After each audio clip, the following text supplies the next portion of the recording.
Morning, guys. Well, Sunday morning, coming to the end of April. What happened to April? What happened to March? Well, we're here anyway. And I found this, which is pretty much explaining what was going on with at least the churches in the Victorian times. So I went out the other day and filmed a little church called St. Luke's Church in Battersea. And it has the usual dates of 1860 to 80 on it, but it's quite obviously an older church. And I just know they're older churches. And in my research on St. Luke's, I found this about the Victorian Restoration, and this explains everything. This explains everything about what was happening.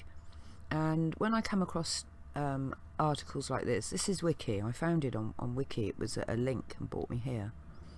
When I find articles like this, it makes me realise just how big the gaps in our knowledge are, because this is obviously a well-known period of history. So the Victorian Restoration was the widespread and extensive refurbishment and rebuilding of Church of England churches and cathedrals that took place in England and Wales during the 19th century reign of Queen Victoria. It was not the same process as is understood today by the term building restoration. Against a background of poorly maintained church buildings, a reaction against the Puritan ethic manifested in the Gothic revival, and a shortage of churches where they were needed in cities, the Cambridge Camden Society and the Oxford movement advocated a return to a more medieval attitude to church-going. The change was embraced by the Church of England, which saw it as a means of reversing the decline in church attendance. So at this time, church attendance wasn't very good, but all these people were coming in from I don't even know where. That's another question I've got to ask. It's another oddball. They could only have come in if they were brought in from other countries, or wherever they brought them in from.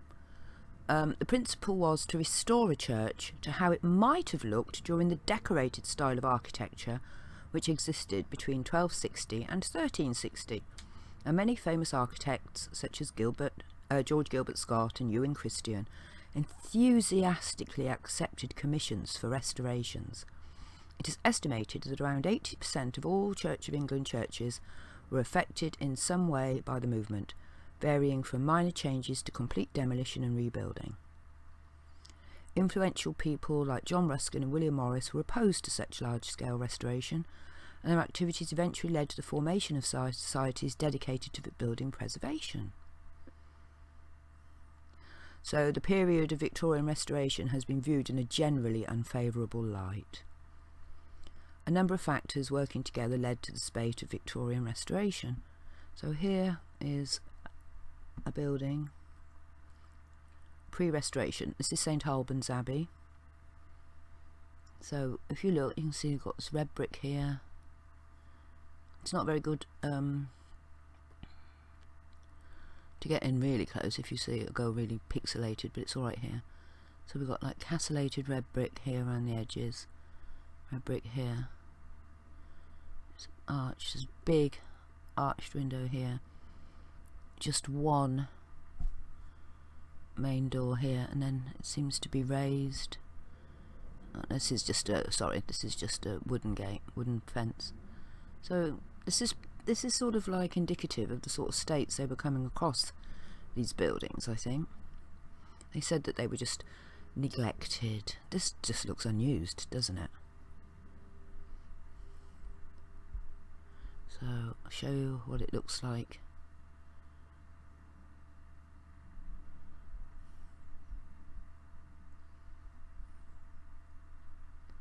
So after they'd had a go at it,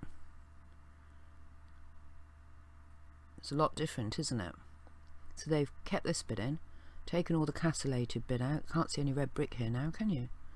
Put two more of these in, changed all this up here, put towers on here to give it that look that they want. That's the look they want. and that's how it should be.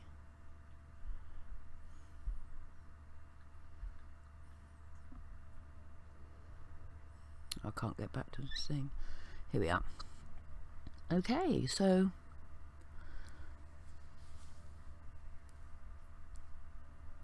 by the end of the 18th century, the burgeoning Gothic revival and interest in medievalism encouraged people to seek more interest in religion.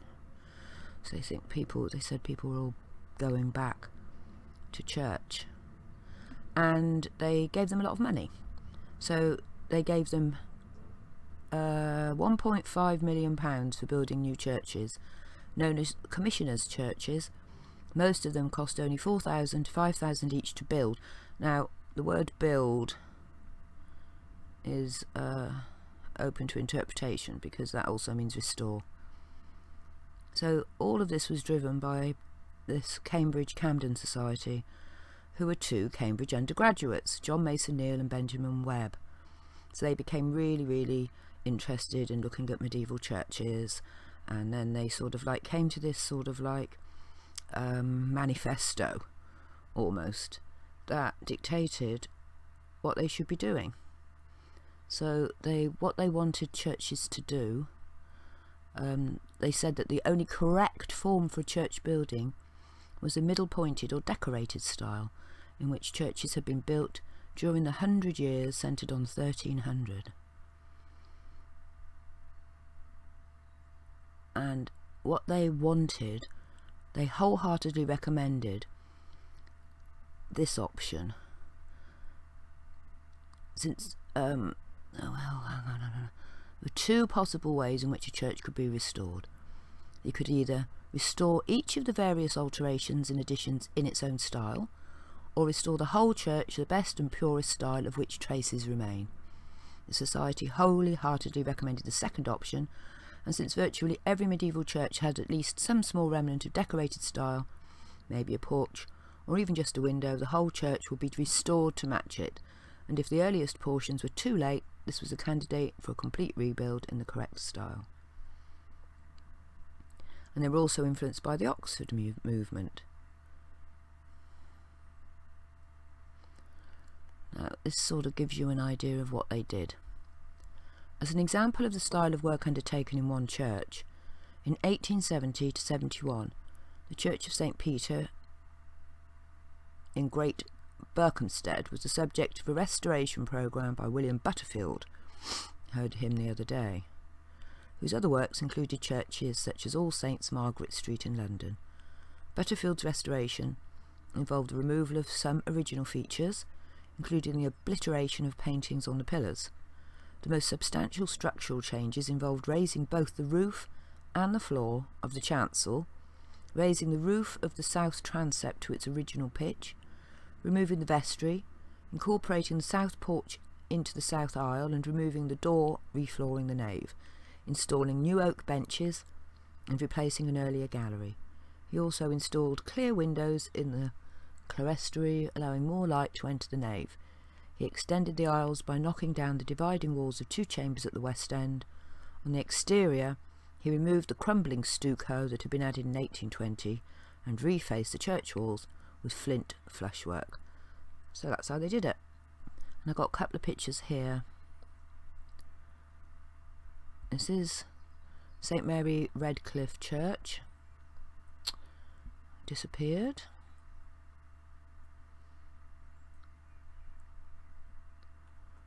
Come back. Right, this is St. Mary Redcliffe Church restored. Hang on. It's disappeared.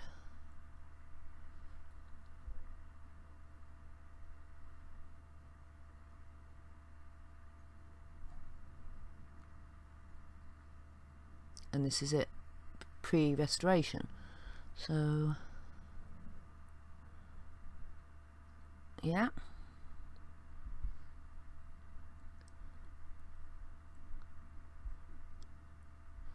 Put them side by side.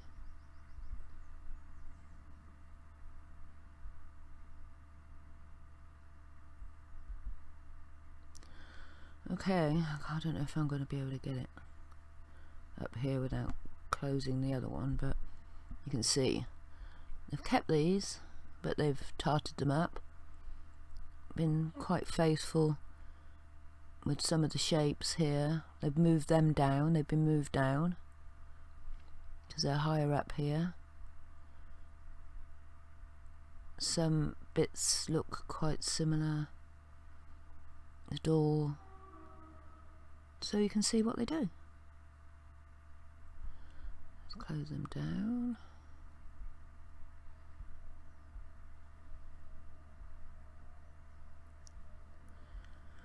Right, these Cambridge people, they wrote a book called A Few Words to Church Builders, and in this they just go on and on and on about how they feel a church should look, what is necessary in a church, where the chancel should be, where the altar should be. They also brought out their own magazine called the Ecclesiologist, and in this is 451 pages long, and it goes on and on and on about what they think a church should look like, what should be in it. Now back to Wikipedia. They ran out of money quite quickly, and of course some churches were allocated more money than other churches. They obviously gave more attention to the large cathedral type, more important churches.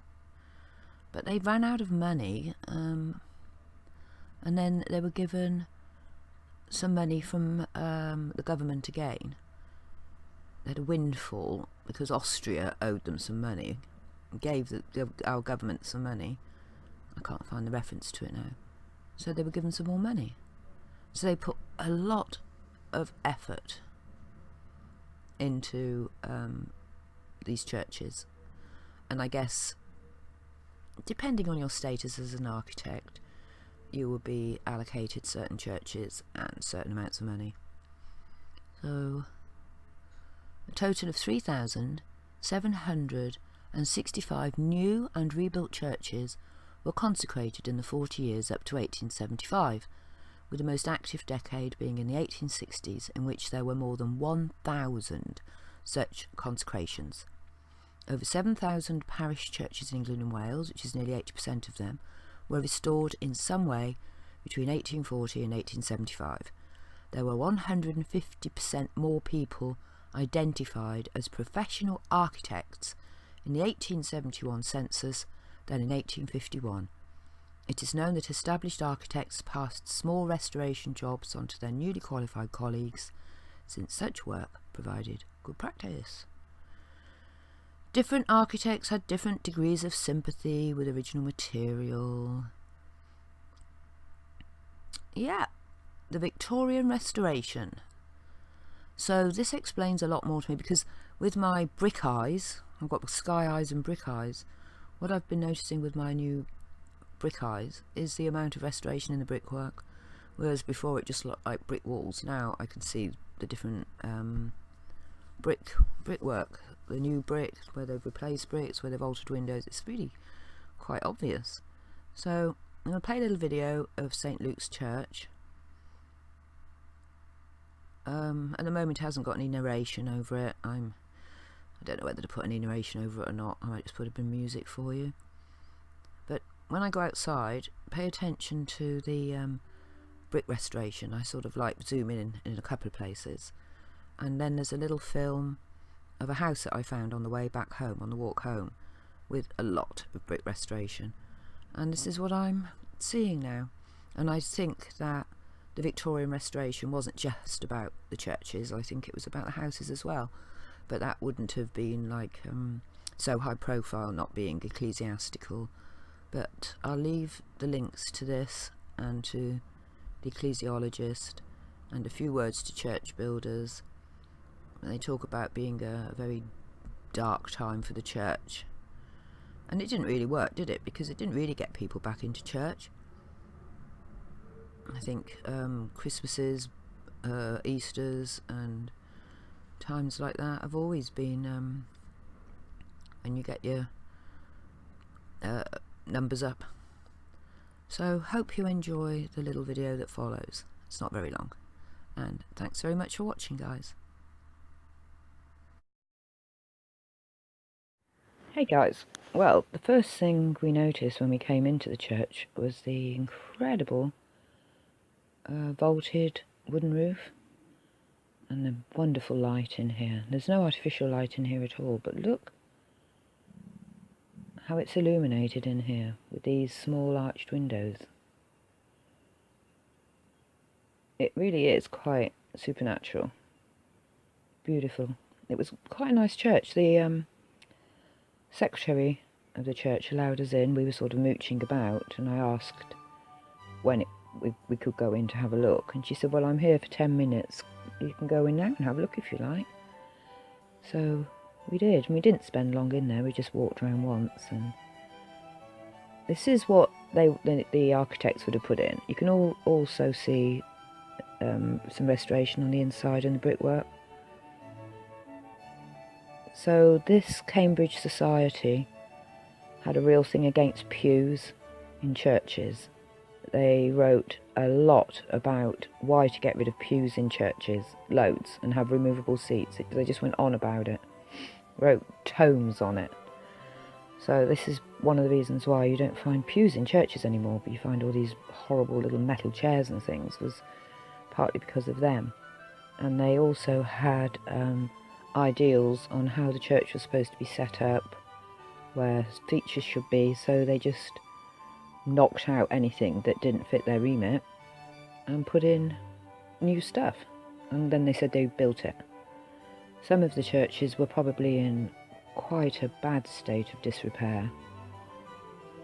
So in all honesty guys, most of these churches didn't ever look like this before 100, 200 years ago. It's all this sort of stuff in here is just all their idea of what it should be looking like. And these mosaics here, coming up, there's one here, and there's one on the other side of a papal bull, and they're by a guy called Salviati, who I'm going to be looking at as well, because he was a lawyer from Italy who had an interest in mosaic, and then suddenly became the Italian expert on mosaics. But I think he was just employed to fix up as well. Wonderful light. I was trying to show you the stained glass here. Just look at it. And here we go outside. Already, can you see the restoration on here?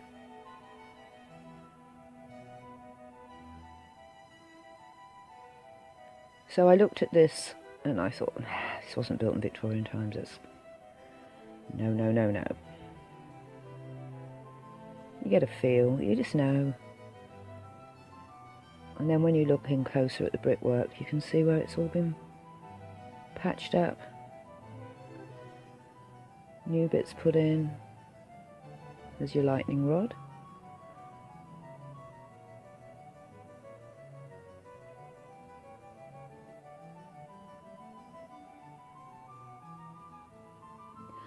I think those edges of those sort of like tessellated here as well. You see it over these little narrow portal windows from when the church was a machine. I think that was to scatter the energy outside the walls. These bits here. This is the side. Look at the restoration here. I've never noticed this before. Here, look. Lots of restoration. So I don't think they did a lot to the outside of this apart from patch it up, but I think they did a lot on the inside. Restoration here. So these churches were in a real bad way, weren't they? Look at this over here, where the new brick is. Around the edge of the arches, and then we have these awesome windows coming up. Not these here, but they are pretty awesome still. Restoration. No, I think these are definitely from the old world church. Look at these.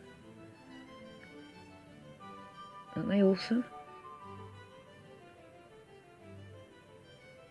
See that stone in there? They talk about Caen stone. Said wherever possible use Caen stone because it's very, very soft when it's first quarried, and you can carve it quite easily, and then it goes very, very hard. So I'm guessing that's what the stoneworkers used. I mean, I have a hypothesis that the stone carvers had some sort of alchemy that they could turn stone to wood, and maybe they could. Or maybe they used an extremely freshly quarried soft stone which was very easy to carve and then hardened. Because they recommend that Cairn stone doesn't put the foot below the ground. Very, very beautiful light out that day as well. There's not a lot of technasma on this thing, but they take that off. That's off, gone.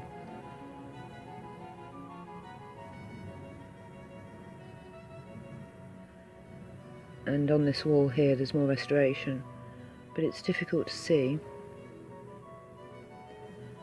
But look at it, you can see it. And this is the building I found on the way home that I've walked past dozens of times, that you can really see the restoration on it. It looks pretty messed up, this brickwork.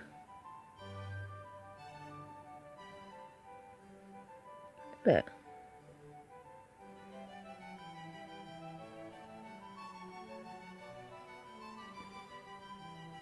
Yeah.